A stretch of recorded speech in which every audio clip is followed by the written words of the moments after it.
അപ്പോൾ ദാസേട്ടൻ്റെ അടുത്ത് രവീന്ദ്രൻ മാസ്റ്റർ പറഞ്ഞു, ദാസേട്ടാ ഇവനാണ് ആ മറ്റേ ഇത് പാടുന്നത് എന്ന് പറഞ്ഞു. ആയിക്കോട്ടെ. അപ്പോൾ ദാസേട്ടൻ, ആ മോനെ നീ പാട്. ഞാൻ പറഞ്ഞു, ദാസേട്ടൻ പാടി തീർക്കും, പിന്നെ ഞാൻ പാടാം.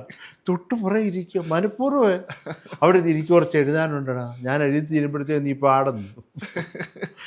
ഇരിക്കും. ദാസേട്ടനാണെങ്കിൽ അത് പറഞ്ഞാൽ മനസ്സിലാവുന്നുമില്ല. അതിന് രവീന്ദ്രനാഥ്, എന്താ മോനെ നീ പാടുന്നു. ഞാൻ പറഞ്ഞു, ഇല്ല മാഷ, ഒരു കാര്യം, ഒരു മിനിറ്റ്. ദാസേൻ്റെ അടുത്ത് പറയും, ദാസേട്ട മൂത്രം ഒഴിക്കാൻ മുട്ടുന്നു, എന്നാൽ പെടുന്ന് ഒഴിച്ചിട്ട് വാ. ആ മൂത്രം വരെ കയറി കഥ ഒഴിച്ചിട്ട് അതിനകത്ത് നിന്ന് ഒരു 1.5 മണിക്കൂർ കഴിഞ്ഞപ്പോഴേ ദാസേട്ടൻ ഇത് പാടിക്കഴിഞ്ഞു. എനിക്ക് വേണ്ടി കുറേ വെയിറ്റ് ചെയ്ത്. എന്നിട്ട് ഈ ദാസേട്ടൻ്റെ പാട്ട് ഈ ചടപടാന്ന് ശബ്ദം കേട്ടപ്പോഴേ ഞാൻ അതിലെ ഓട്ടോ കൂടെ നോക്കിയാൽ അറിയാം അതിനകത്ത് വന്നിട്ട്. ഇപ്പോൾ ദാസേട്ടൻ ഇറങ്ങിപ്പോയി. പോയപ്പോൾ തൊട്ട് പുറേ സമ്പത്ത് സാറും രവീന്ദ്രൻ മാസ്റ്ററും ഇറങ്ങി. ഞാനിത് തുറന്നിട്ട്, മാഷേ ഞാൻ ഇപ്പം പാടാം. നീ എവിടെ ആയിരുന്നു? ഞാൻ പറഞ്ഞു, മാഷെ ഇപ്പം പാടാം എനിക്ക്. അപ്പോൾ എടാ ഇപ്പം ഇനി അതിനുള്ള മൂഡൊന്നും അല്ല, ഞാനിപ്പോൾ വേറെ മൂഡില്ല. ഞാൻ പറയും, മാഷെ ഒരൊറ്റ ടേക്ക് അതിൽക്കൊണ്ട് ഞാൻ പാടത്തില്ല.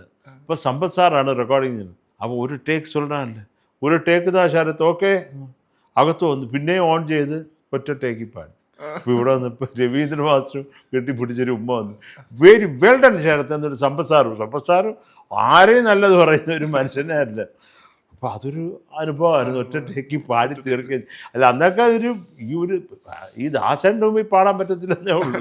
അല്ല മാഷിൻ്റെ കൂടെ കുറേ വർക്ക് ചെയ്ത് മാഷിൻ്റെ മുമ്പിൽ ഇരുന്ന് പാടി നമുക്ക് ആ ഒരു ഭയങ്കര വൈബുണ്ട് മാഷുമായിട്ട്. അത്രയ്ക്കൊരു സ്നേഹബന്ധമാണ്. അപ്പോൾ രവീന്ദ്രൻ മാസ്റ്ററുമായിട്ട് അപ്പോൾ മാഷ് പറഞ്ഞ് തന്ന പാട്ട് അവിടെ തന്നെ 150 തവണ ഞാനിത് പാടി കേൾപ്പിച്ചത്. അപ്പം പിന്നെ ഇവിടെ റെക്കോർഡ് ഈ ദാസേട്ടൻ ഇവിടെ വനച്ചതുകൊണ്ടാണ്.